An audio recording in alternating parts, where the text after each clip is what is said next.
Hello and welcome back to Morning Brew. For those of you watching on Tan's channel there for a moment, I'm back. Hello. Sorry, it would help to read the comments before I actually go rambling on for half an hour to myself. Get your own channel, Graham. So the message is coming from my channel, but this was going out on Tan's. That is really mad. That is. Yeah, don't cross the streams. I did actually cross the streams. Sorry about that. Um, it also means that I'm not actually. Oh, okay. I'm not. I'm not actually logged in on the right. I am. It's not letting me add anything to the chat. So if I'm gonna just see how I can sort this out so I can actually participate in the chat myself. Oh, hang on. This should just work. Why is this not working? I just sort of 1 second. 1 second. I'm just having to sort out my shit. Don't mind me. Don't mind me. Right. Okay. Right. Shit sorted out. I think. Yes. Thank you. Right. I can now add things to the chat. Okay. So, should we start again, or should we just count that first sort of 10 minutes on Dan's channel as being over here? You had one job, says Talk Media. Yeah. Thank you for the super chat. This is why you should never do stuff on other people's channels, because it just fucks everything. Graham's back. Don't tell Dan. It's Graham. I was trying to figure out what happened. I saw they were live. I hop on and there's no one. I had to rewind a bit. Yeah, sorry about that. I had it still set. I don't really understand how that happened, to be honest with you, because you have to pick the stream to do. I must have just pressed. I must have just pressed start streaming rather than actually did it. Psst, I don't think anyone noticed, said Steve H. It's all right. It wasn't like I was talking about anything fucking serious this morning or anything. Jesus. Anyway, right. So, yeah, just to refresh, right? It is the 7th. It is Monday, the 7th of July, 2025. I'm Graham Hughes. Hello, welcome to Morning Brew on Politics Social now. And we're talking about the legacy of 7/7. So I was just starting up with just talking about what happened in 7/7, the fact that it was 57 people got killed, over 700 people were injured, and just talking about the sort of timeline of the attack and everything, and the intelligence failure that sort of was partly blamed for this this horror. But now I want to talk about the background to it. So first of all, thank you very much to Chris C. You just can't find can't find the staff these days. Yep, indeed. Thanks very much, Chris, and also Dark 4x4. If I could find a souvenir just to prove the world I was here, here's a rose. Think of it and let it go. Thanks very much, Dark 4x4, for the rose there. Okay, so try Super Chatter Heroes. Yeah, maybe I should. Okay, so to understand what happened on 7/7, you got to understand the context of where we were living. So this was a few years after the invasion of Iraq and the invasion of Afghanistan. That had come about because of 9/11. 9/11 had come about for two main reasons. One of them was because Saudi Arabia, which otherwise would have been a hermit kingdom in the middle of nowhere that no one cared about, had discovered a fuck ton of oil back in the 1930s. And they did a deal with President Roosevelt, famously on Bitter Lake, which is the lake in the middle bit of the Suez Canal. And the deal was this, that Saudi Arabia would supply America with all the oil it needed. And in return, America wouldn't interfere in any way, shape, or form with the internal politics of Saudi Arabia, and would actually protect Saudi Arabia from other countries that did want to interfere with its internal politics. That was the only thing that Saudi Arabia wanted. Saudi Arabia grew incredibly, mind-meltingly rich off the back of this deal, and America was forced to abide a country that had people in it that wanted to destroy America. people who were setting up madrasas all over the world, teaching children to hate America, call it the Great Satan. You had multi-millionaires like the Bin Ladens, in particular Osama Bin Laden, one of the biggest construction companies in Saudi Arabia at the time, and still to this day, I think, was the Bin Laden construction. And he used his money to make acolytes and converts and disciples all over the world, and Sudan, in Saudi, across the Arabian Peninsula, and also as far afield as Afghanistan, which was the other factor in this. Afghanistan in the 1970s was a pretty cool place to be. It was like famous for being on the hippie trail from London to Nepal. And people stopped off there, and the hashish was legendary, apparently, according to all reports. And then in the late 70s, the Soviets invaded and basically fucked everything up. And as anyone who studies history will tell you, invading Afghanistan is always fraught with danger. Just ask Alexander the Great or the British, who had 3 Anglo-Afghani wars, all of which we kind of lost. And the Soviets went in there, and it was a humiliating defeat, most partly because the Mujahideen, the religious warriors who were fighting against the Soviet invasion, they were helped out by the Americans, who were supplying them weapons, who were supplying them with intel and all kinds of stuff. Through third parties, through an Israeli weapons dealer, and then it went through Pakistan. I don't know. Anyway, after the Soviets were expelled, and this was a huge shock to the system for the Soviet Empire at the time, suffering this kind of Vietnam-level defeat, and it was something that really did help lead to the fall of the Berlin Wall and the fragmentation of and the fall of the Soviet Empire, which obviously Putin is trying to bring back to life right now. And after that, you'll think, okay, well, America's sorts of things to get rid of the Soviets. You've got all these young, angry men, lots of orphans, lots of AK-47s and improvised weaponry skills, no schools, no hospitals, no infrastructure, no trains, no way of getting from one place to another. Shall we help rebuild this tattered country? And America went, no. Because at the time, it was the 1980s, and who was in charge? Ronald Reagan. And then Bush Sr. And they had no interest in putting money forward, or Congress had no interest in putting money forward to help rebuild Afghanistan. And as a result, because Afghanistan was an incredibly poor country, and don't forget, it didn't have to be.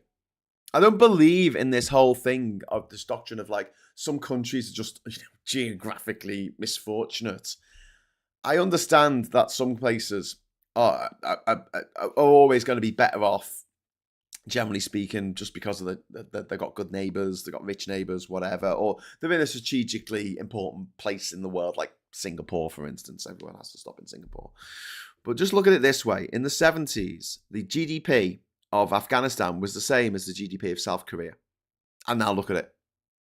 The GDP of Afghanistan hasn't grown at all in 40 odd years, for 50 years, whereas the GDP of South Korea has gone great guns. I mean, or compare it, South Korea to North Korea. Same thing. I mean, they start off in the 1950s, and one of them went on to become incredibly wealthy. Staggeringly so, actually. Well, South Korea is one of the great success stories of the world.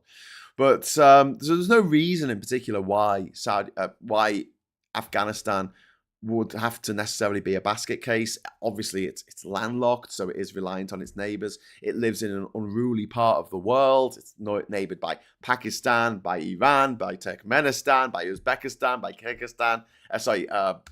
By Tajikistan.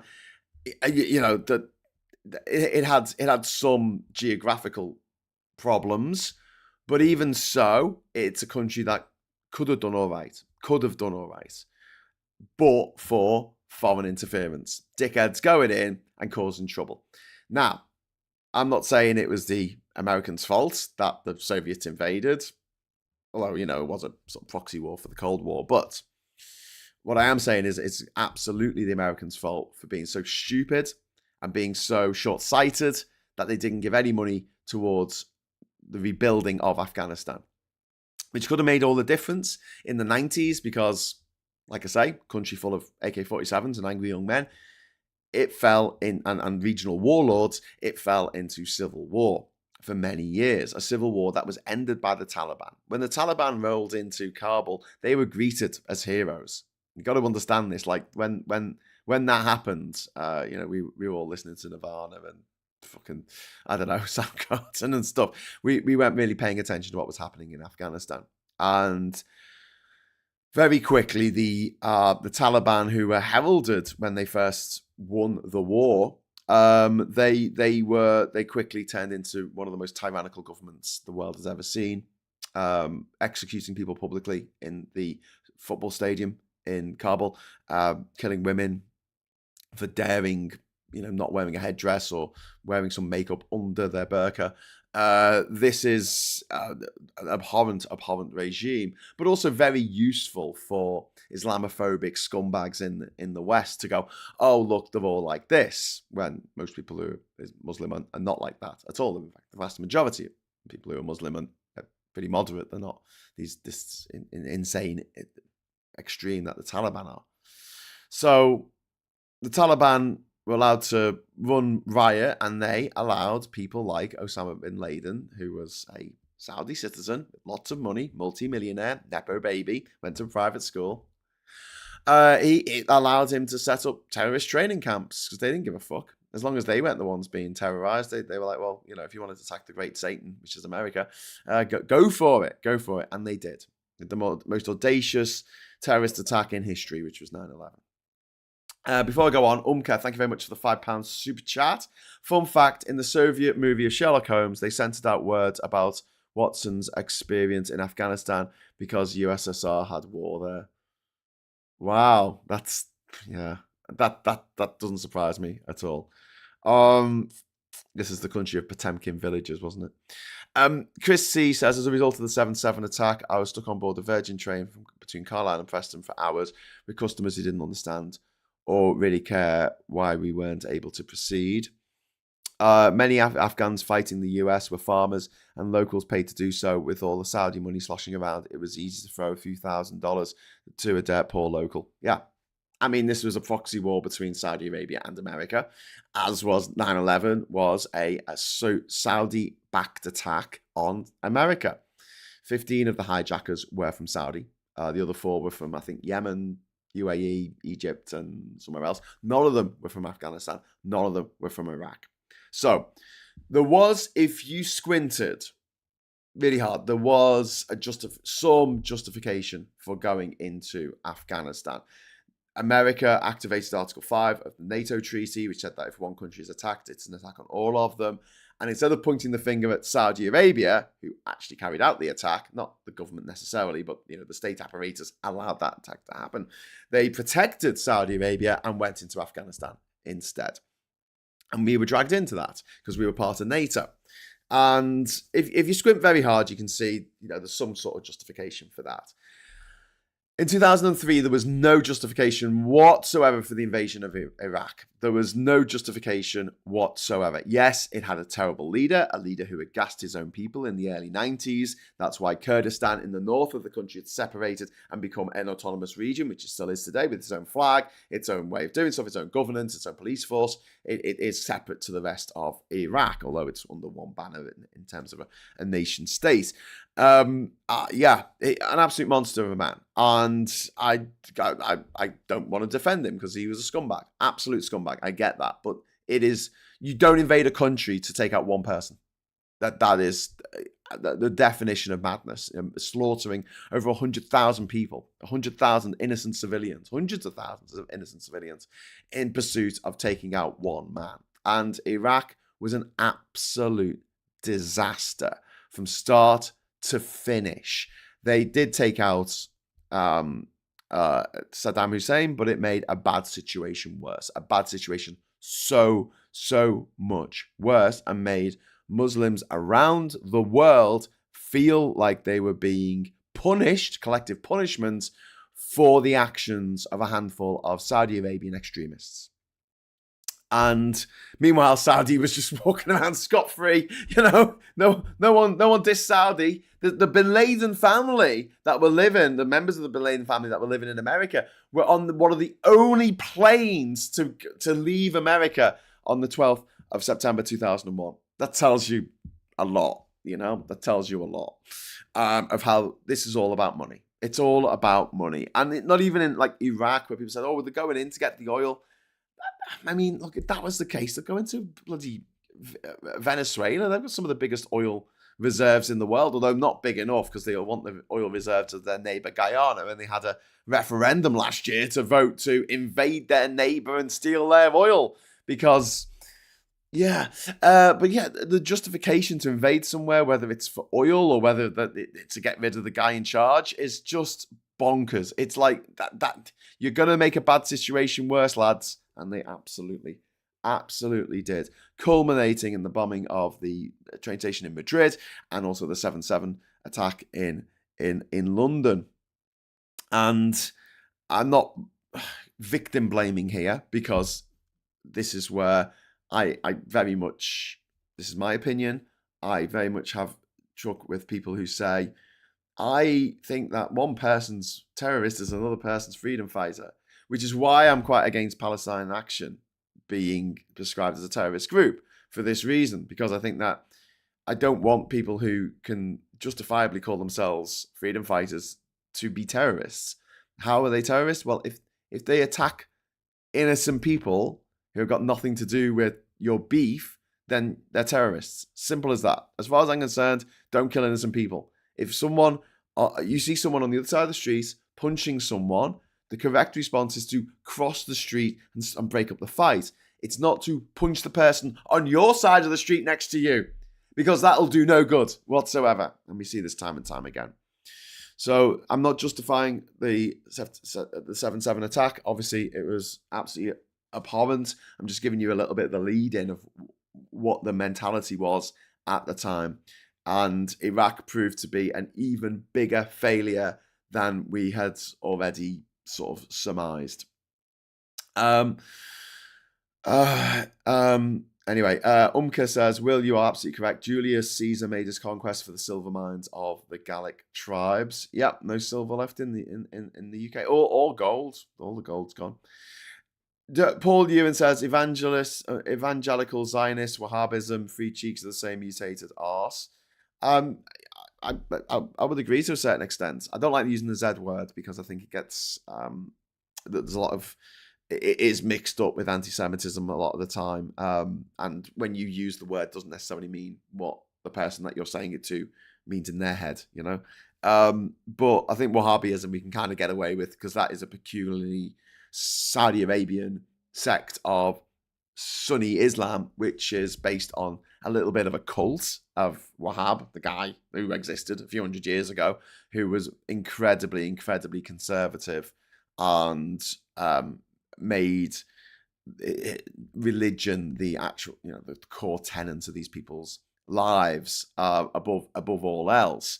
And Wahhabism was spread around the globe by Saudi Arabia. Saudi Arabia would send these outreach programs from all the way from Morocco to Indonesia. The Aceh province of Indonesia has these madrasa schools that are paid for by Saudi Arabia. And to graduate from these schools, you have to learn everything you can about the Quran, not about, geography, history, maths, science, physics, none of that. Just the Quran. You graduate by memorizing the Quran on a lot of occasions. They set up these schools in Afghanistan. They set them up in Pakistan. And I have a problem with schools that indoctrinate at the best of times. And these schools definitely did. They absolutely, definitely did. So since 7/7, there've been, changes to the way we've lived. And there was the 2006 Terrorism Act, which was drawn up as a direct response to what happened. It introduced the offensive preparation of terrorist acts, and it allowed preemptive arrests before a plan is fully formed. It led to huge funding increases for MI5 and counter-terrorism policing, and the establishment of the Joint Terrorism Analysis Centre and the creation of Counter-Terrorism Command, the SO15, at Met Police. And it led to expansion of the PREVENT strategy and the establishment of regional counter-terrorist units. However, that's good, but this meant that our security apparatus in this country put its focus firmly on what was happening with would-be Islamist extremists, right? To the detriment of anyone who thought that it was, or detriment to the country actually, but much to the chagrin of anyone who at this time was pointing at the shifty moves being made by Vladimir Putin, who was then the president. He was the president. Yeah, he was president for the last 8 years, and then he was the prime minister for a few years, and then he was the president again. But yeah, in those years, he was president, and in 2008, he and President Mendeleev, is it the guy who was president for a little bit? They invaded Georgia, and we did nothing about it. And emboldened by the annexation of 1/3 of the country of Georgia, they started pissing around in Western democracies.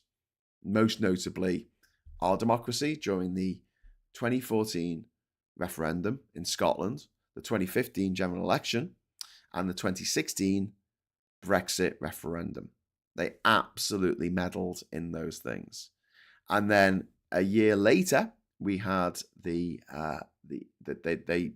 went even further. They sent Russian agents onto British soil to murder 2 people who they wanted to get rid of, and in the process ended up murdering a British woman, Dawn Sturgis. 2 agents sent by Vladimir Putin to murder people on British soil. And they completely got away with it. They were given a hero's welcome when they came back. And the sanctions against Russia were completely ineffective. We recalled some diplomats because our eye wasn't on the ball. It still isn't to this day. MI5 are more interested in, stopping the next 7/7 than they are stopping the next fraudulendum. And although, 7/7, obviously, clearly, people died, people were injured. In the long term, Brexit is going to kill more people. It's already killed more people because we've got less money than ever before. Not than ever before, but for the size of our country, we have been growing as an economy for years and years. That stalled. That stalled in 2007. And those dates are not a coincidence. I know there's other factors, the global credit crunch, but then the Tories got in, and what did they do? Fucking austerity. And just to take you back to what life was like in 2005, I mean, it felt pretty good at the time. Like, Labour had just won the general election, I think, in 2005. What was the date of the general election? I better check this. I better check this before I say it, in case it was after the bombing, but I think it was before. General election, 5th of May. So the general election was in May. So Labour had just won a 3rd term in office, which is amazing considering they had just made a fucking arse of Iraq. But also, it had just been announced that London had got the Olympics. I think that the day before, I think it was, London had just got the Olympics for 2012. And also, there was mass protests going on at the time up in Scotland because the G8 was meeting when I think Russia was part of it. And there was a big Make Poverty History march. There was a human chain with 200,000 people forming a chain around the castle there up in Edinburgh, dressed in white. And this was led to Gordon Brown negotiating a new debt cancellation deal with developing countries, which led to $55 billion worth of debt relief to some of the poorest countries in the world. This was just a few days before this huge poverty march, anti-poverty march, which was phenomenal, which was absolutely phenomenal. And there was a real feeling like we were coming out of something a bit shit, out of the shadow of 9/11 at this time for like at least a few days. And then this attack put the kibosh on it and also set our security services to just concentrate myopically on what was happening with Wahhabist Islamist extremists and not looking at what was happening with Russia and what Russian agents were doing in this country. And don't forget, our response to the horrific attack in Salisbury, which led to the death of Dawn Sturgis, was for a NATO meeting to take place.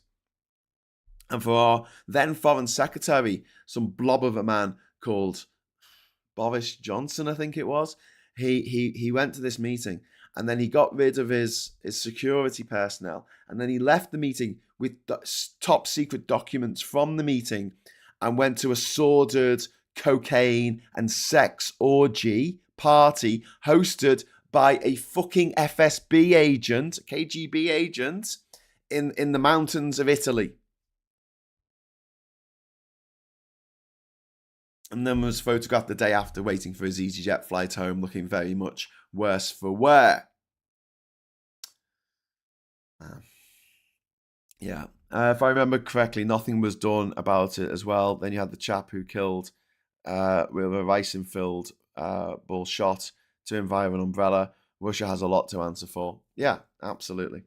If I remember correctly, Polonium and Alexander Litvinenko. Yeah, polonium, it was put in his sushi or something. Polonium being an incredibly radioactive, toxic chemical. Not a chemical, it's an element, isn't it? Element of the periodic table. Umka, thank you very much for €10 super chat. Support of Transnistria, massacres in Chechnya, invasion of Georgia, bombing of rebels in Syria, Wagner Group activity in Africa and Syria. Russian did it all and the West did nothing. Yeah, you're absolutely right. Allowed to get away, not with murder, with genocide. A country allowed to get away with genocide and is still causing trouble in the Middle East, in places like Mali, in Benin, in Burkina Faso, in Niger, which are all suffering now under this unholy alliance of Islamist groups, or big Islam, well, at least one big Islamist group, because they also kind of they all kind of melded into one, and helped by Wagner. Wagner have been dicking around in about 24 different countries in Africa for years now, causing instability, causing regime change, the kind of stuff that we would not tolerate if it was America doing it or we were doing it. We would be screaming, we'd be shouting, we'd be out on the streets going, stop doing this regime change bollocks, stop doing this. We did it in Chile, we did it in Brazil, we did it in Afghanistan, we did it in, all these different countries we went into. Iran, famously, we did it in Iran. We got rid of the democratically elected government and we replaced it with the Shah. How did that work out? So many times we've tried to go and do this, and the result has always been worse off. Do you know when things have worked? Not by military intervention, but by overseas support, by supporting countries and making it worth their while to clean their act up, because then they get more money. And even the most corrupt motherfucker in charge will like that idea. And maybe they won't clean their own act up, but they can clean everything else up, clean the civil service up, and then, they're not going to be around forever. Someone else takes over to a cleaned up, moderately cleaned up system. But no, we plot coups, we plot insurrections, we help guerrilla groups who are like attacking the government, and we supply weapons to the Contra rebels in Nicaragua, all this kind of shit, It always blows up in our face. How many times do we have to do this same old fucking dance again and again? And what are we doing right now? We're taking money from overseas aid and we're giving it to our military. Why? Because of fucking Russia. Because of fucking Russia. Any regular on this channel knows my view on Russia. I just, I think they need to be shut out of everything. Polonium is in smoke detectors and like polonium named after Poland. I think it was one of the radioactive elements. I think that it was one of them that was found by Marie Curie and her husband Pierre, who would not accept his Nobel Prize unless his wife got one as well. Marie Curie is one of the few people to win 2 Nobel Prizes. She won it for physics and for chemistry. Incredible woman. And Chris C says, if I remember rightly, the detective who was critically injured while investigating the Salisbury poisoning ended up unaliving himself years later due to the trauma. Oh my God, I didn't know that. Bloody hell, Chris C. I have to look that up. Joanna says, I didn't know about the George Markov one. I thought there was a Ricin assassination. Just had no idea in 1978 and Georgy Markov. Blowback, yeah. Ukraine is holding the fort. Absolutely, Harushi. Ukraine, just the strength and the resolve and the will and the humor of the people in Ukraine is just, it's breathtaking. It really is. It gives me hope for humanity. The fact that so many people are willing to fight back against this enemy who just want to destroy them. They want to destroy their way of life. They want everyone in Ukraine speaking Russian. They want to convert all the churches back to Russian Orthodox so that the patriarch in Moscow can be in charge of all that. They want to change the date of Christmas back to the 7th of January, which is the Orthodox Christmas, which the people of Ukraine don't observe anymore. They want to turn it into Little Russia. Ironically, because Ukraine's one of the biggest countries in Europe. I think it is the biggest country in Europe, isn't it? I don't count Russia as part of Europe. It's part of Asia. Because I know that annoys them. Trip. They've always been violent. It's just getting more publicised and seen now.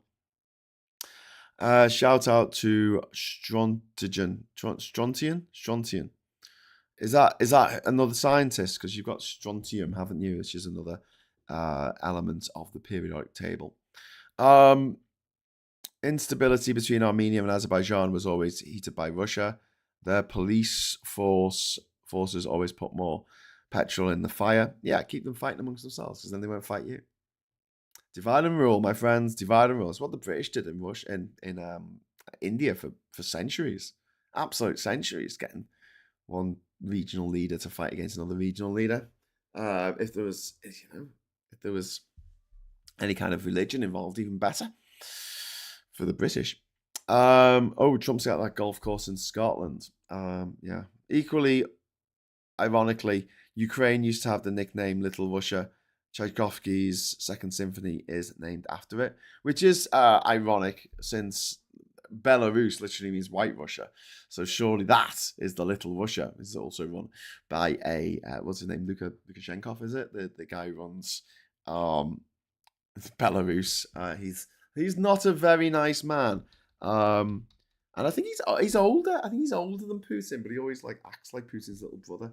Lukashenko, sorry, his name. Oh my word, Ori, thank you so much for the £100. Oh wow, thank you for the hyper chat. Thank you so much. That is, we got a hyper chat in. We got a hyper chat, everyone. Stop everything. We got a hyper chat in. Thank you so much, Ori. My school showed us videos about Alexander Litvinenko to scare us all into behaving ourselves around radioactive sources. Wow, Ori, that's quite brutal. That's quite a brutal. I mean, did they have radioactive sources in the school for you to play with? I mean, that seems a little bit extreme.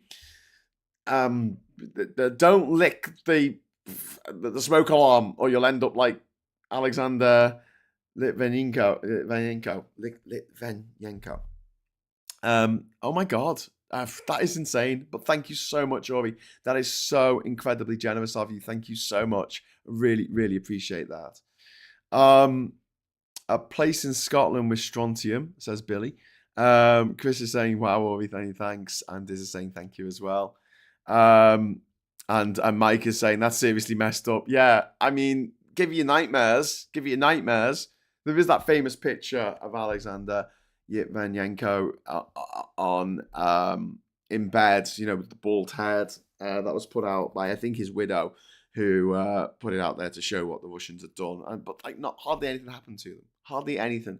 Targeted assassinations on British soil, and they get away with it. And the thing is, we don't need Russia.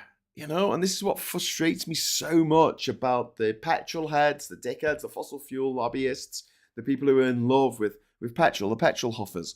They're, putting petrol into a paper bag and huffing it.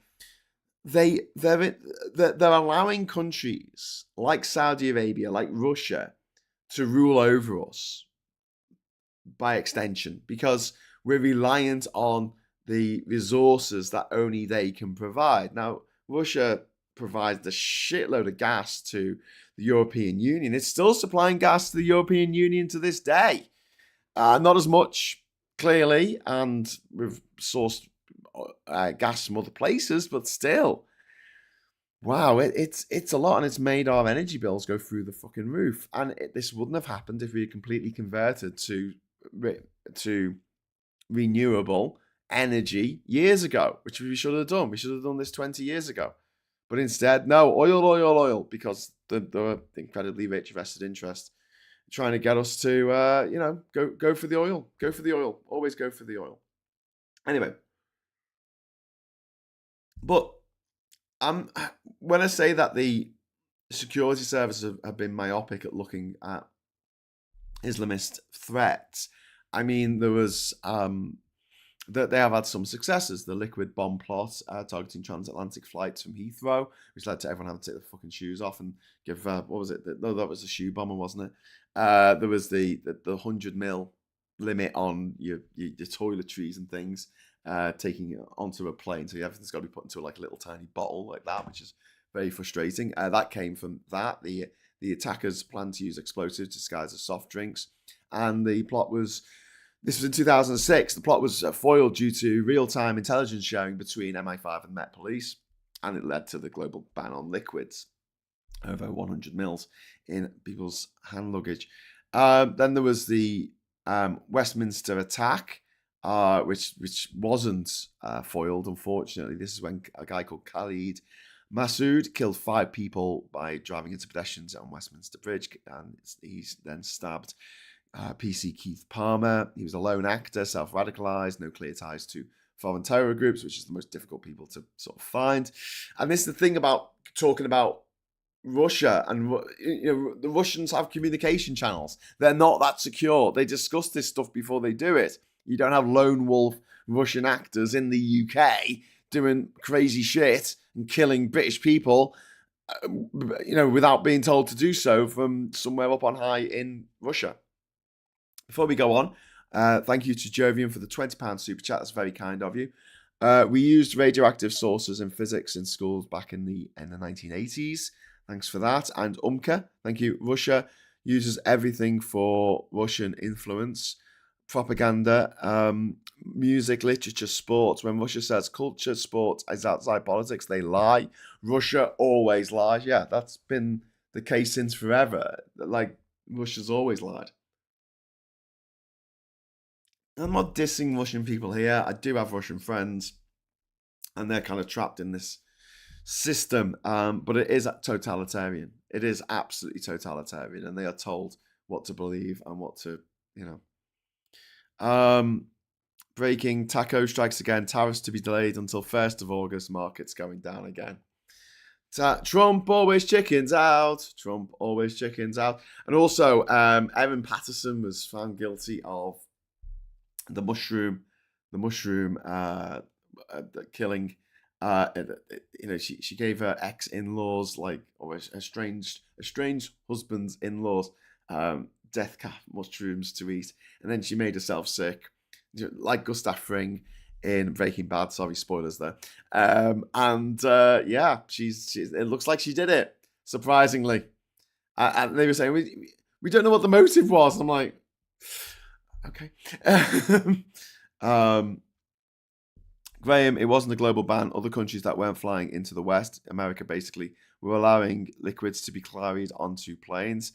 Mike, I have not taken a plane journey where I didn't have to worry about how much liquid I had in my bag. And I flew domestically in Papua New Guinea. Jesus.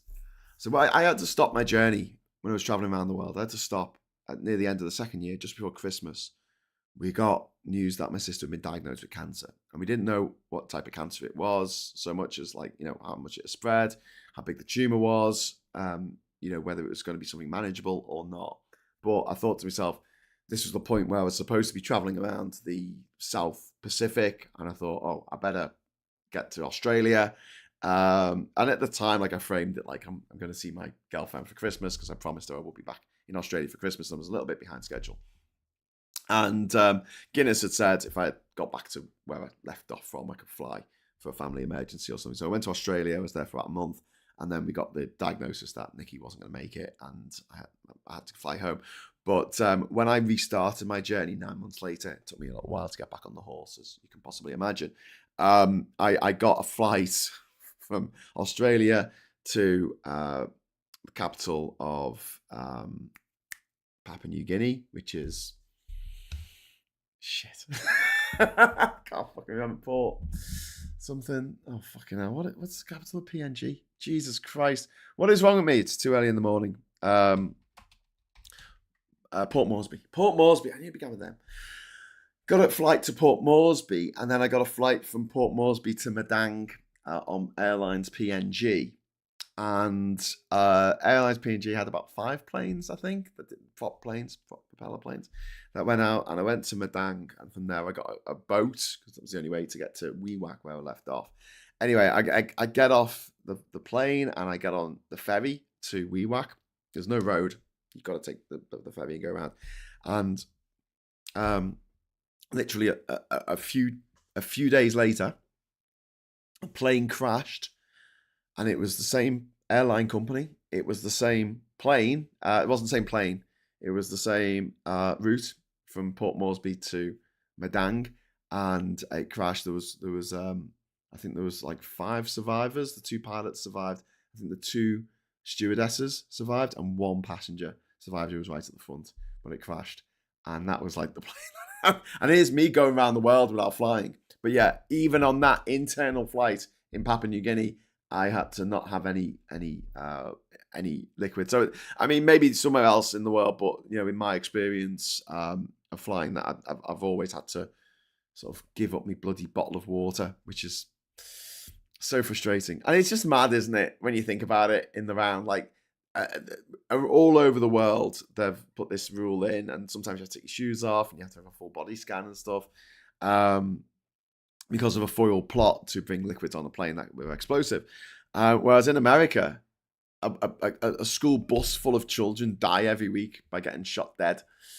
And America just doesn't give a fuck, do anything about it. My grandfather had uranium ore on the shelf of the garage when I was growing up. Used to enjoy showing us how he made the Geiger counter tick. We're still a bit blasé in Cornwall, says Reverend Caffey. I remember my high school science department had a bit of radium. 226 for demonstration. Loved science classes at school. I love science classes in school. Lab assistants dropped some radioactive stuff and we closed off the block. Teacher said microwave and cell phones gave off more than the liquid she spilled. She laughed and just walked into the lab. Yeah. Americacum. I don't know if I'm pronouncing that right, says Paula. She didn't say that. I'm saying that. Americacum, the element used in smoke detectors, does not occur naturally, has to be made. The half-life of the main isotope is around 432 years. Decay product is also radioactive. Mike says, I was the same. It wasn't until I flew out of Tenerife, I think, going to another island, and they weren't worried.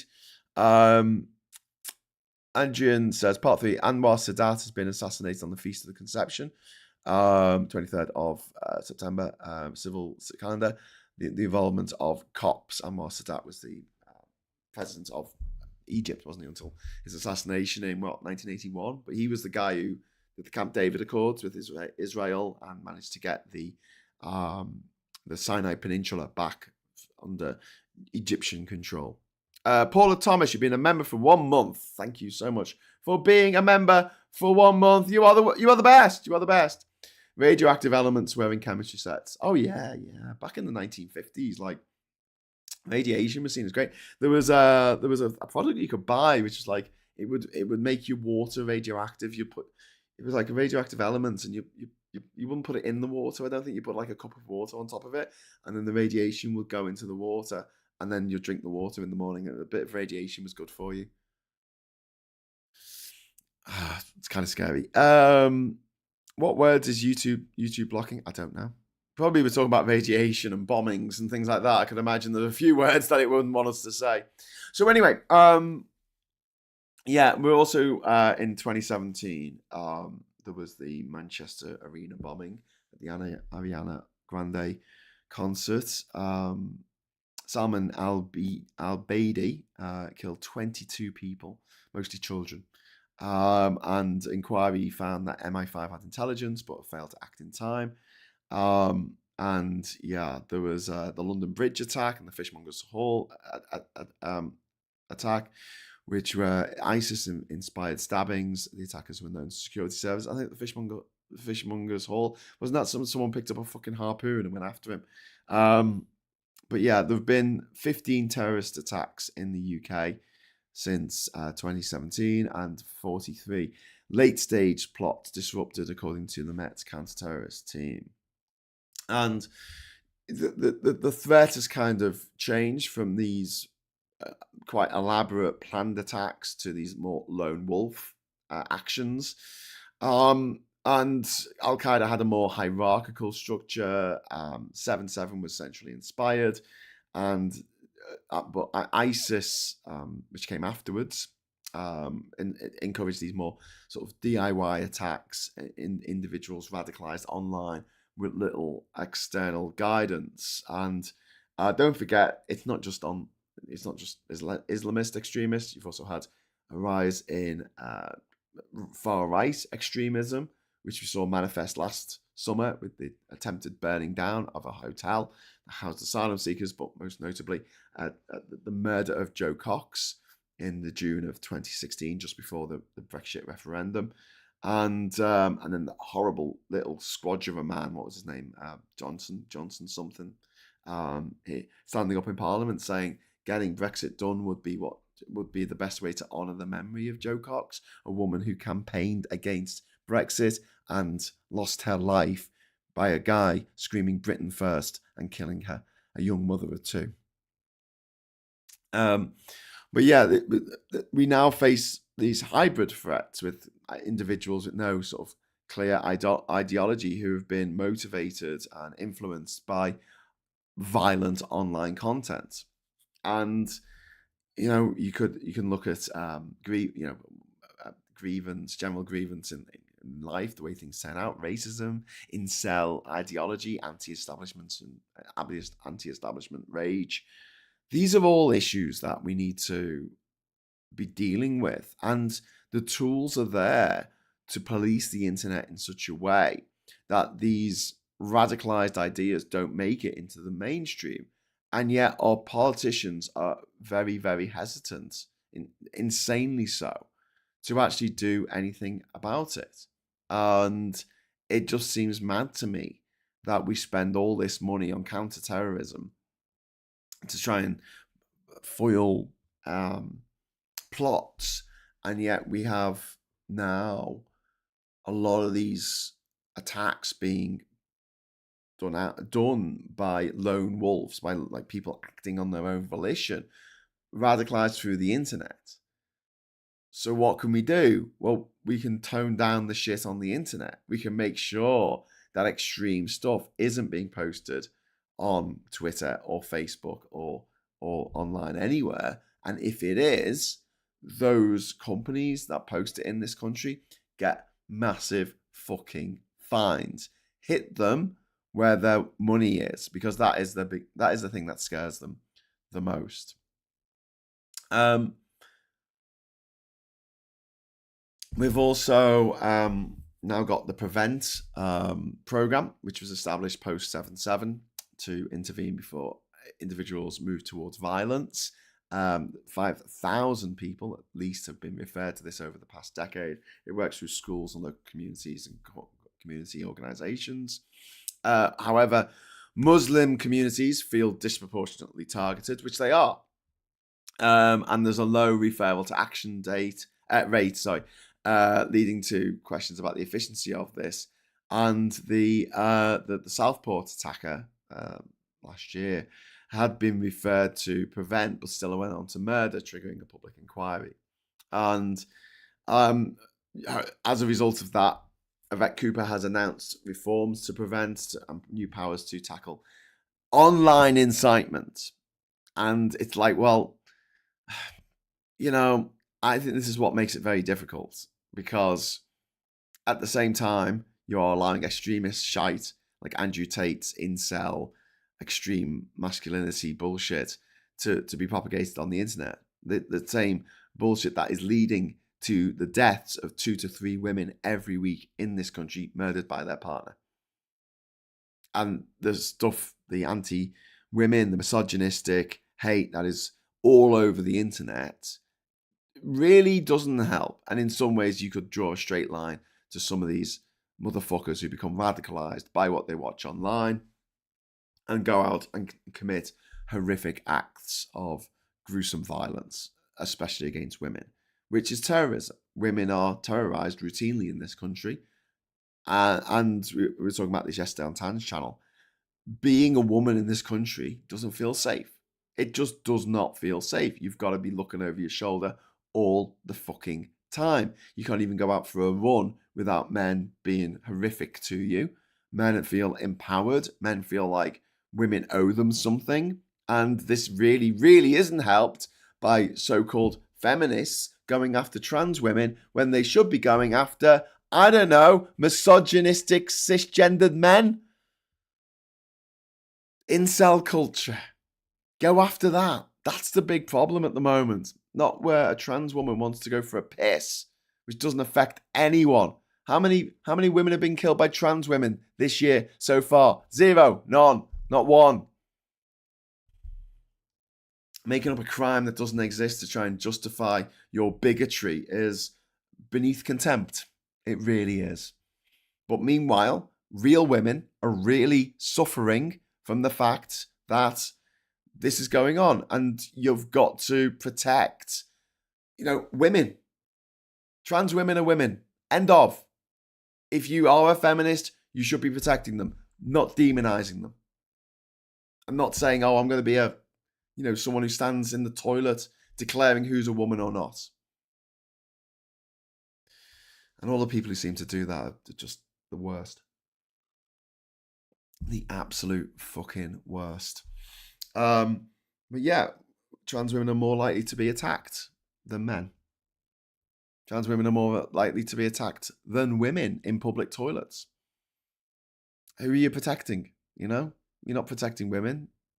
You're not protecting cisgender women or trans women. Who are you protecting? Possibly their own ego. I don't know. But I would say the treatment of trans people in this country over the last 10 years amounts to terrorism. That whole community has been terrorized. I'd say what's happened to all women, trans or cis, over the last sort of few years with the rise of incel culture and the internet, allowing these scumbags like that taint twat to say whatever they like online and radicalize young men into thinking that women owe them sex, women owe them something. Just disgraceful. Just disgraceful. Absolutely disgraceful. Alice Davis putting lots of trans flags. Alice saying, I'm being monitored by YouTube. You're being monitored by YouTube? Shit, what? I can't say because YouTube's got stopping me saying it.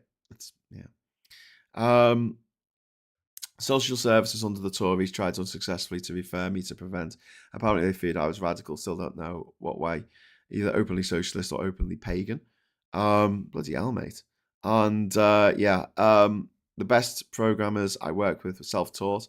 They never accept that won't work because they learned from trial and error and had the resilience to find a solution, says Martin. Yeah, I mean, I've got to say, like, most of the work on doing anything that I've ever done on presenting or making websites, making videos, editing, streaming, whatever, it's all been trial and error. Don't accidentally stream on your mate's channel. I'm gonna have Tan going. What the hell, Graham? Why are you streaming on my channel? Sorry. Anyway, So yeah, back to the protect strategy, prevent. Sorry, there's also the Martin's Law, named after Martin Hett, who was killed in the Manchester Arena bombing. It was championed by his mother, Finger Murray, and it requires all venues with over 200 capacity must have a security plan. Venues with more than 800 capacity must install systems, CCTV bag checks, staff training, and supporters say it closes a key gap in venue preparedness. Critics warn of implementation costs and overreach. I'm sorry, but there was no price on keeping kids safe. Simple as that. And the law's being phased in over this year and next year. And then we've got sort of the impact of 7/7 on our civil liberties and the growth of the surveillance state. 2006 2020 saw major expansions of the state surveillance powers. The Snoopers Charter of 2016, the Investigatory Powers Act, as it was called, this widened bulk data collection, internet history retention, and live tracking of what people were up to. Civil liberties groups such as Liberty and Big Brother Watch have warned against overreach. Tony Blair's government justified rapid expansion of powers post 7/7. The most fundamental liberty is the right to be protected from violence, said Tony Blair in a retrospective interview recently. And the balance between liberty and security remains a point of contention, as you can imagine, especially in light of some surveillance of non-violent protest groups. And then we've got the human cost that needs to be remembered. The 52 people lost their lives on 7/7, including teachers, civil servants, students, and tourists, and more than 770 people were injured, many with life-altering injuries and psychological scars.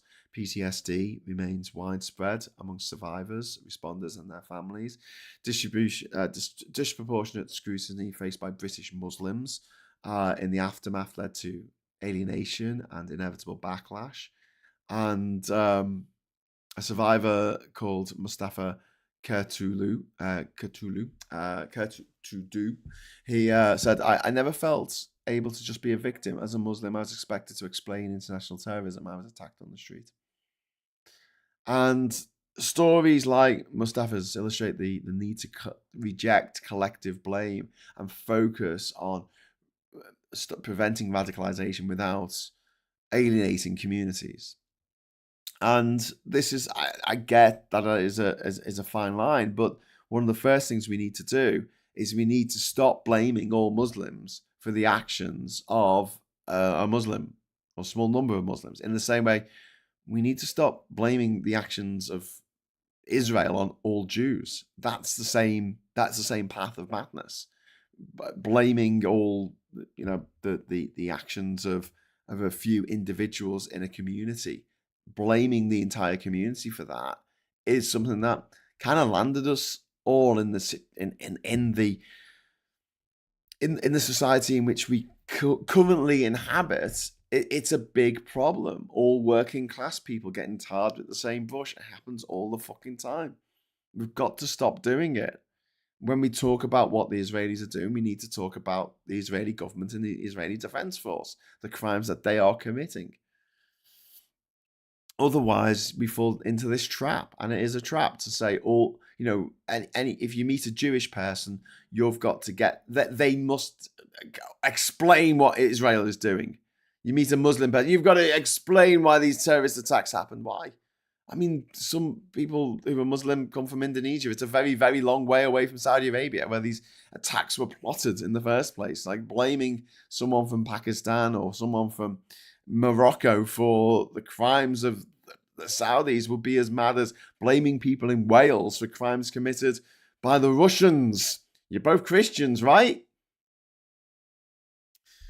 Anyway, there's a memorial service today at 11:30, which is going to be attended by the Prime Minister and King Charles and Yvette Cooper, families of victims, faith leaders, and first responders. And there is a 7/7 memorial in Hyde Park, which remains a focal point for reflection. There was a moment of silence held across parts of London this morning at 8:50 a.m. But the question needs to be asked: Are we any safer today? I mean, the arena bombings happened in 2017, more than 10 years after this attack. This still happened. Britain's counter-terrorist capability is now more sophisticated than ever, but threats are more diffused, more decentralized, harder to detect. If no one has a conversation about what they're plotting in their head, it's very hard to stop them doing what they're plotting in their head. Intelligence sharing has saved lives, but civil liberties can't be seen as an afterthought. And no community should be made to apologize for the actions of violent extremists. I really believe that. Because all it does, it gets people's backs up. And here's something that you should never do, right? And look, I'm not the world's best stepdad by any stretch of the imagination. But what I have learned from my experience growing up and from friends and stuff like that, and just from life in general, don't call someone a cunt, right? It's fine in just what we're doing here, right? If we're going to be having a go at Nigel Farage because he is, right? But if it's someone that you know in your life, don't tell them that they're useless. Don't tell them that they're an idiot. Don't tell them, if it's someone that you know, don't tell them they're a bad person, because there are two ways people can go with that. They can either become really insular and upset, etc., by what you've said to them. But if you call someone if you tell a child that they are bad over and over again, there gets to a point where the person, child, whoever, goes, oh, I'm a bad person. Cool. I'm a bad person. I can get away with anything. And then when people ask me why I did that, I just turn around and go, because I'm a cunt. You're giving them a way out from their own responsibility. So don't do it. It's fine to call people in the public eye names. I mean, I'm all up for that. But when it comes to people in your life, especially kids, don't keep telling them they're bad. It's one of the worst things that teachers can do. And one of the things that happened to me when I was a kid, because, obviously I was a naughty kid, ADHD, climbing up the walls all the time. And I was out of order a lot of the time. I have to admit that myself. But my ADHD, and I was just told I was a bad kid. I was just a naughty kid. I was always being disruptive. I was like, well, if they think I'm going to be disruptive, I may as well just be disruptive then, because there was no point in trying to be good. There was no point in trying to be a better person, because I'd already been labelled by every teacher, that I was a troublemaker. So I may as well be a troublemaker, eh? Because I don't get any mileage about not being a troublemaker. I didn't get a gold star and a jelly baby at the end of the day for not doing something bad. But I did something bad. Well, I got loads of attention. It was great. Anyway, so yeah, and who should we remember today? I mean, we should be remembering the victims, first and foremost, the heroism of the first responders and Londoners, and the importance of vigilance without fear-mongering. And then those who tried to divide us ultimately failed. And I know that might seem like a naive thing to say, given the state of things at the moment, but Britain didn't fall apart. The Muslims weren't marched into concentration camps or internment camps, because London roared back, and London did really well, has done really well for itself. The London Olympics, with a Somalian refugee like Mo Farah winning the gold in the 500 and 1,000 meters, and having the Union Jack like draped over his shoulders. That was a moment of beauty. That was a moment of national pride, where I could actually feel proud of my country for the first time in a very long time. I don't think I've felt very proud since. But we need unity, we need resilience, we need clarity, not paranoia, not scapegoating. And that's got to be that's got to be the legacy of this, communities coming together. And when there is a wrong in our midst, giving them the support that they need to not go down that road. Or, if they've gone too far down that road, stopping them from doing whatever horrors they wish to commit. And for every example of something where it's gone horribly wrong, there were probably dozens of examples where things were prevented from happening, but, it didn't. Um, Leanne says, kindness is disarming too. Systematic respect and predictable behavior in return. New like with like. Yeah, I agree. One advantage of computers in the 80s, this is from Joanna, you coded them from metal. It was easy to understand and you hammered it. Today that metal is complex and you really need abstraction layer. There was one negative. We had to see Boris on a zip wire waving his flags. Yeah, that's true, Sarah. My God. Finally getting some parts to build a cable for ATX, says Vendetta. Good stuff. First ever computer I had was a Commodore 64. Then an Amiga. Amiga was my first. I had my cousin had a Commodore 64. My next door neighbor had a Sinclair Spectrum when I was growing up. A Spectrum Plus 2, I think it was, which was just phenomenal. Jet Set Willy. One of the greatest games ever made, although it was impossible to finish. And someone's going to write in the chat now, I finished it, Graham. But yeah, the Commodore 64 was brilliant. I remember school days. And Pang. Remember Pang? You had to blow up the bubbles. That was a great game. And then, yeah, my first proper computer was an Amiga, which was just devastatingly amazing. Just the best game system possibly of all time. Except for the fact that Monkey Island 2 required 11 fucking floppy disks. You were constantly swapping disks. Every time you went from one room to another, you had to swap the bloody disks. Please enter disc 7. That is not disc 7. Oh, Indiana Jones and the Fate of Atlantis also came on 11 discs. My God. Paula, thank you very much for the £5 super chat. Mo was 10,000 meters and 5,000 meters. Sorry.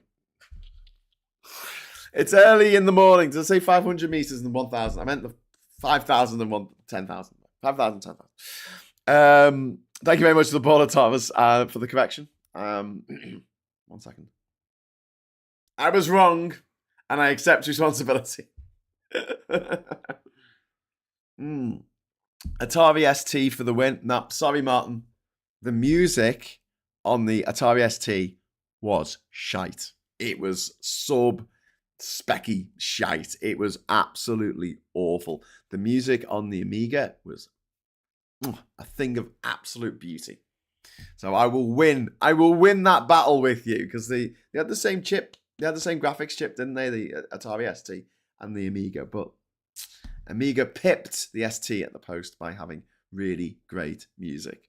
Lemmings in particular. I remember the music on the ST being shite, but the music on the Amiga was fucking awesome. Still stays in my head to this day. Captain Coconut, thank you very much for the £5 super chat. Cyber terrorists take over content creators channel. You would know about that, Graham, considering your evil attack on Tan's channel earlier. She hasn't texted me yet. I'm sure she's going to notice at some point, and she's going to be like, what? But yeah. So yeah. What else have we got here? My point is exactly stopping me from taking it. ZX80 and a bloke down the road. ZX81 and a bloke down the road will cut out the program coding from his computer magazines for me. Yeah, I love that. I love being able to just sit there, because you used to get the magazines, didn't you, with like the basic coding or whatever it was for your platform, and you could type out your own game, which was phenomenal. Actually, I'll tell a lie. Amiga wasn't my first computer. My first computer was a Amstrad PCW 8256, which had a green screen, but you could get games for it. So I had Match of the Day. I think I had the Batman game, the isometric Batman game, and Head Over Heels, which was done by the same people. Head Over Heels was amazing. Bounder, but also Zork and adventure games. I had Silicon Dreams on there, which is a series of 3 adventure games with Snowball, Return to Eden, and The Worm in Paradise. 3 games that I played to absolute death. And my skills as a typist, like my ability to type quite fast, I've never had any technical training how to do that, came from playing those adventure games and just typing in things. And my spelling improved considerably as a result of playing those adventure games. So yeah, thanks Alan Sugar. Great stuff. Anyway, Captain Coconut, thank you very much for the £5 super chat for that. I think I've mentioned that. Pygmalion, I completed Lemmings. What a game. What a game. In the text-to speech in the workbench and the Amiga provided hours of entertainment. Oh, yeah, they did have text-to speech, didn't they? That was fun. She will notice the 8-minute video you left on her channel, Graham Bloody Amateur. Says Captain Coconut. I found a decent mid-range PC. I can upgrade the graphics card. Costs more than the PC. Yeah, indeed.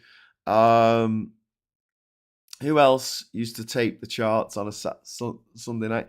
I didn't used to tape the charts. I used to tape MTV. In the 90s, I had a tape in my recorder at all times, and it was set when I was watching MTV. It would be set to record, play, pause, and if a good song came on, I press play and it'll start to record. And I ended up filling 8 3-hour tapes with music videos from the 1990s. I had them all catalogued as well. So just some absolutely awesome stuff in there from Radiohead and Oasis and Blur and Pulp, and but then you also the American stuff that came over in the early 90s: Soundgarden, Pearl Jam, Nirvana, Alice in Chains. Great days. But yeah, a lot of them on tape. So yeah, loved Starquake. Starquake? I don't think I've ever played that.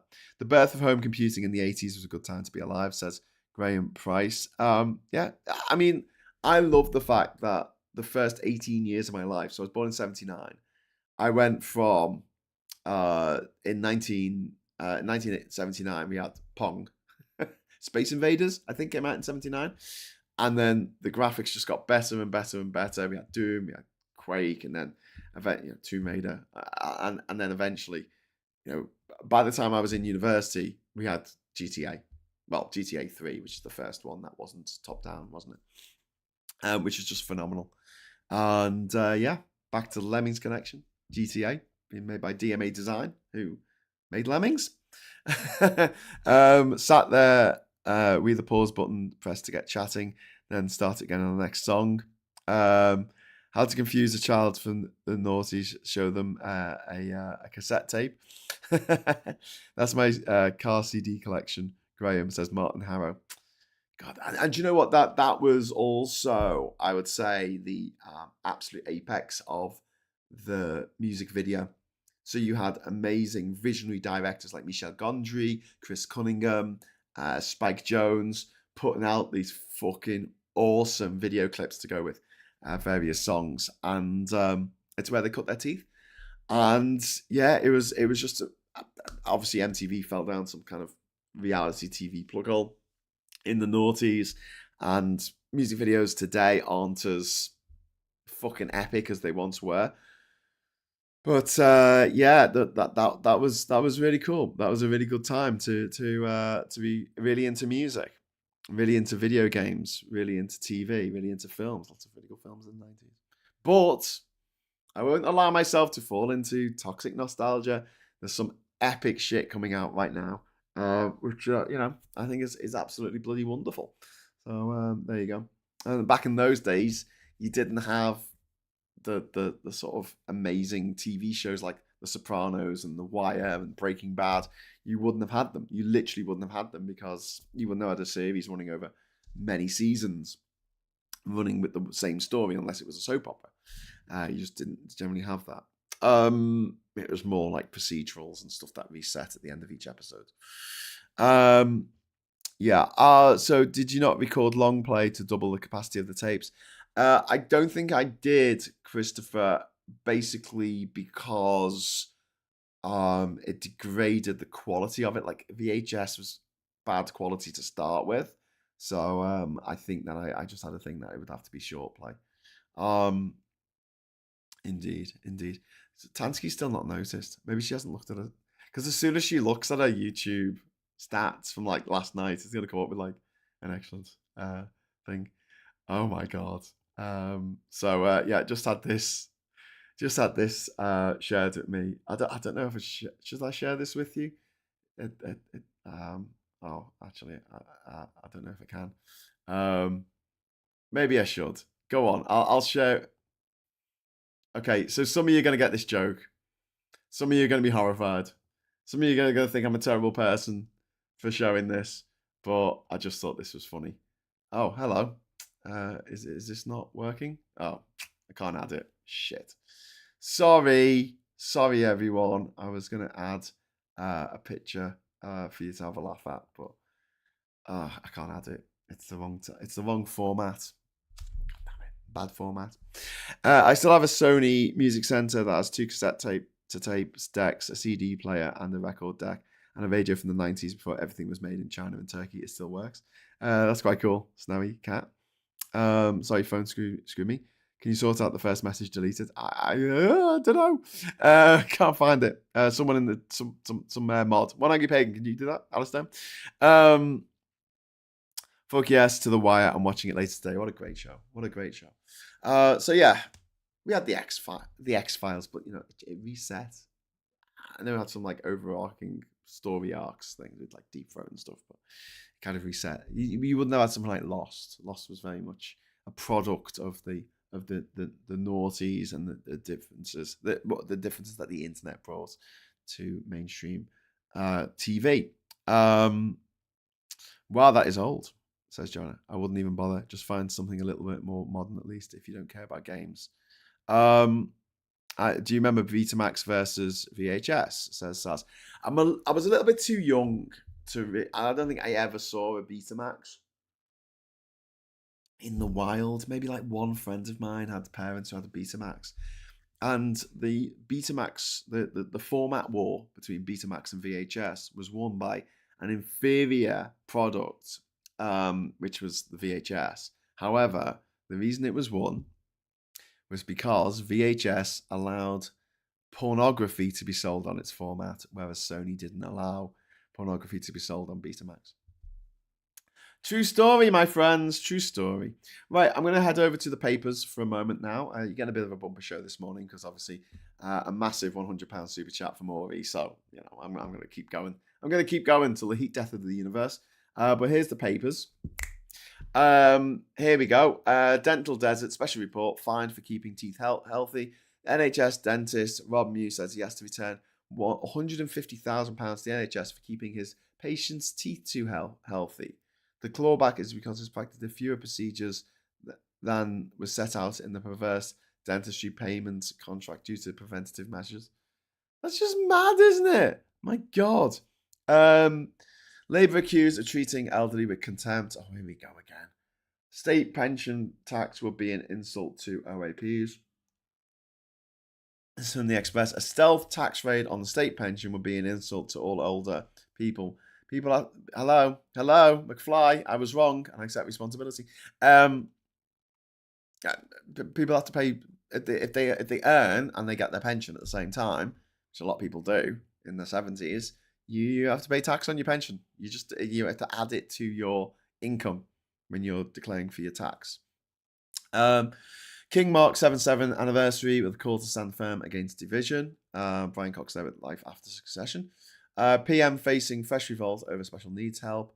And these are 2 girls who were killed in the flooding, the flash flooding in Texas, where the death toll has hit 70, caused not just by climate change, which is what the Republicans and Trump and Musk are all for, but also by the fact that there was no warnings put in place because of the gutting of federal groups like the National Weather Service and NOAA in America, because of Doge's cuts to federal funds to these agencies that keep Americans safe. Don't want to keep Americans safe.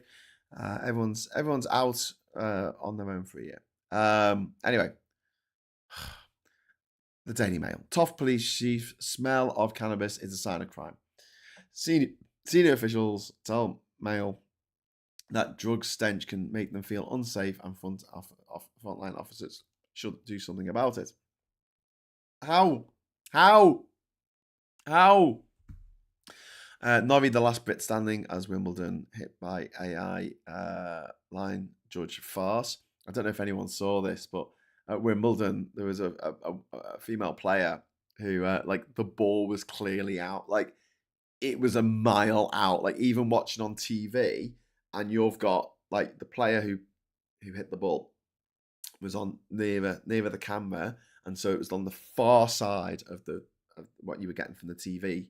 You could see, even watching that, even on a small screen, that it was out, and it wasn't called because the tech wasn't on or something, or it wasn't being monitored, and the umpire refused to make a call on it, which is what the umpire is supposed to do. Like, everyone thought it was out. Like, the person who hit the ball thought it was out. There you go. Anyway, so we've got the Tory graph. Oh, God. Back to the 80s to lose weight, or you could just get some Ozempic, I think. Stage right, Finney's Ralph Fiennes, return to style. Labour willing to explore wealth tax. Yes. And then we've got Norrie keeps British hopes alive in SW19. That's not how you play tennis, mate. You don't throw the racket. You don't throw the racket. You hit the ball with... Don't know why I'm having to tell him this. He's a professional. He should know this. Terrorists teach gangster inmates how to make bombs. That doesn't surprise me. Support for special needs pupils under review after surging claims. Ministers are poised to scrap the system which ensures people with special needs such as autism and ADHD get personalized support in school. I have mixed feelings about this, so let's just get into this for a moment. I understand that if you have a class and there's more than one kid in the class who has been diagnosed with autism or diagnosed with ADHD, it does seem a bit mad to have one-to-one specialized support, when it would seem to make more sense to me that they were grouped together. Because you know what, autistic people find each other, ADHD people find each other. We really do.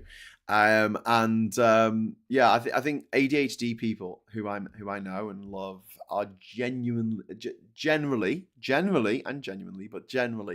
a little bit more tolerant towards ADHD people. And I find this with autistic people as well. They tend to be more forgiving of autistic traits that other people might see as rude or obnoxious. They understand, they get it.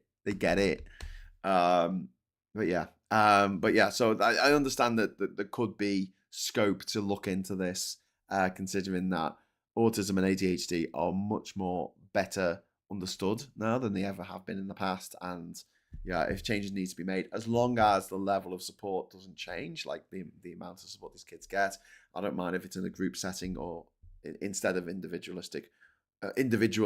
one-to-one. So yeah, your mileage may vary on that. I don't know if you'll agree with me, but I think that seems pretty sensible. I get so angry at people who give up. This is Anne Reed, whoever that is, living her best life at 90. Cool. Stevie Wonder's UK tour, riotously joyful. That'd be quite fun to go to, wouldn't it? I love Stevie Wonder. New battle for number 10 as MPs raise alarm on special needs provision. Many dead as floods hit Texas. These are the kids from the camp, and there are still several girls missing from that camp, which wasn't warned that there was a flash flood. They should have been warned. They should have not gone to bed that night. They should have got the fuck out of that area. They shouldn't have gone to bed in a fucking camp or in a log cabin, in a tent or a log cabin. They should have got out of there, and they would have got out of there if Musk and Trump hadn't made these massive cuts to federal services in America. The blood of these children is on the hands of Trump and Musk and every daft bastard who voted for them. Anyway, they'll never admit it though. Fears of new strikes as doctors vote on pay, and exhaustion in Gaza vies with hope for ceasefire. I really doubt that the doctors are going to go on strike. I just think that because Labour are a lot better at negotiating. Obviously, Labour's funded by unions, not all unions, but like funded by unions, and it just does that discussion a lot better than the Tories. I will be surprised. And you know what? I'll get me a little animation up that says I was wrong, but I would be very surprised if there isn't some kind of agreement that the government and the doctors thrash out. Under the Tories, the Tory government wouldn't even talk to different unions, different groups who were, planning a strike or saying, we're going to strike if we don't get this. The Tory strategy was, ignore them and they'll go away. And they did ignore them and they did go away because they went on strike. Anyway, we've got the Star here, Aussie bids farewell, and something about the weather because it's the Star. We've got the iPaper here. UK was 10 years from turning off the taps. Labour vows to avert new water crisis. This is interesting. Britain was less than a decade away from having to implement water rationing, with the taps being turned off during the day without intervention. The government would have been forced to limit the amount of public water available by the mid-2030s if they had not secured £104 billion investment to build more reservoirs. It's an underinvestment that that the Tories like to champion, because they don't want the rich to pay tax, and they don't want to invest in this country because they hate this country and everyone who lives in it. Good to be back. Oasis is still the best band in the UK. I wouldn't go that far. However, I will say this. I have seen Oasis probably about a dozen times. Not always in this country. And they always put on a good show. Like, they are a really, really good live band. If you like their music. If you think their music is shite and derivative and bullshit, they're just a pub band who just managed to do well somehow, fair enough. You'll never enjoy it. But if you quite like some Oasis songs, I've got to say, seeing them live is, I saw them at the height of their powers in 1995. No one can take that away from me. But apparently these new gigs. And there was a bit of a worry about how they'll come across and whether they'll still be as good as they used to be live.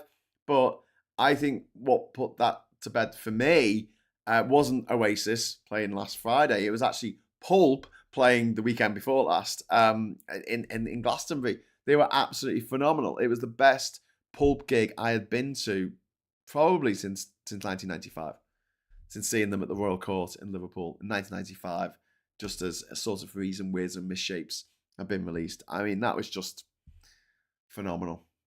Supported by Minty, I think. That's nice. And Catatonia, maybe? Were they supported by Catatonia and Minty? No, I think it was just Minty. That's nice. It's a real deep cut there for anyone who gets that reference. I don't think anyone will. You're still a baby, Graham. Leon, thank you. I don't feel like a baby. Well, wouldn't mind spending the day on my back crying with a bottle in my mouth. Okay, so back to the papers. Cameron Norrie fights through Wimbledon. Quarterfinals to become the last Brit standing. Death toll in Texas. Floods rise to over 60, including many children. Drugs crisis in prisons worse than ever.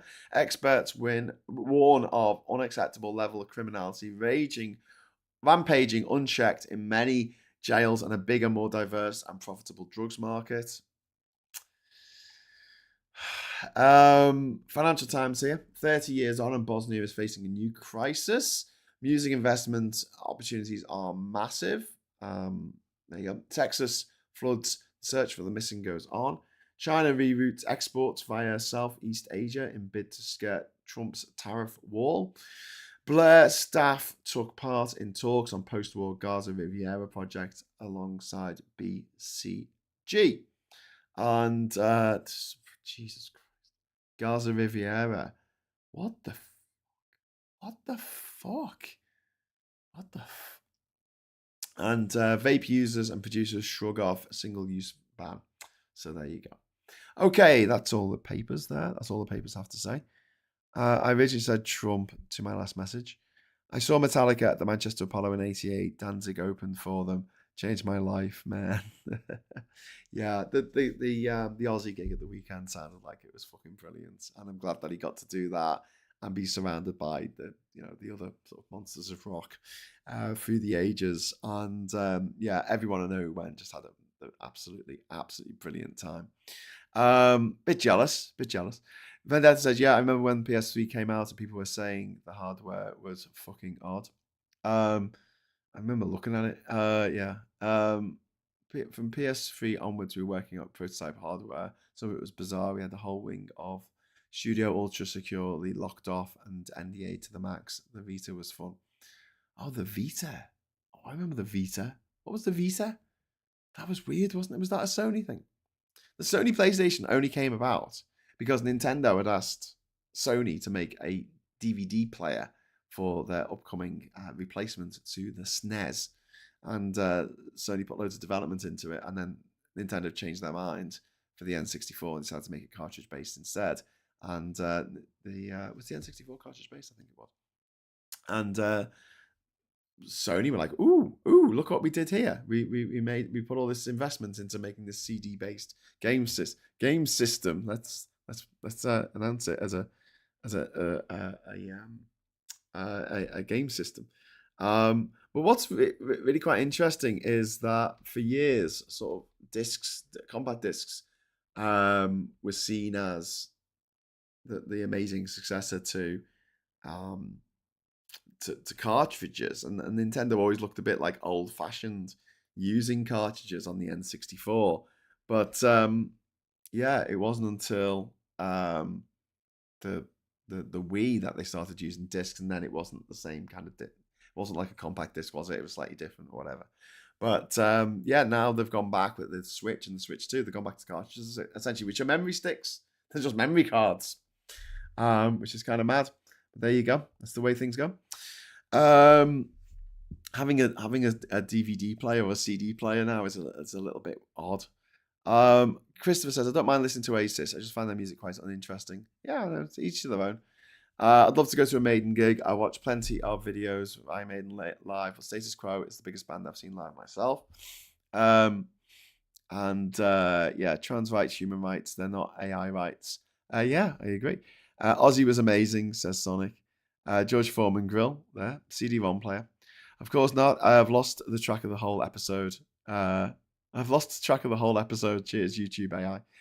Well, side quests. Sorry, L. Side quests. Cartridges cost a fortune to ship and had to be made in Japan. Yeah, but it was a lot harder to pirate games, which was actually dead easy on discs. Sega Mega Drive. Well, one of the things with the Nintendo Wii was that you could jailbreak it, couldn't you? Use the homebrew mod, which is delivered by USB pen, because it had a USB port. Okay, so cartridges cost a fortune to ship and had to be made in Japan. I've read that. Okay, I'm going to head off now. Oh, Road Rash, favorite weapon. Road Rash was Mega Drive, though, wasn't it?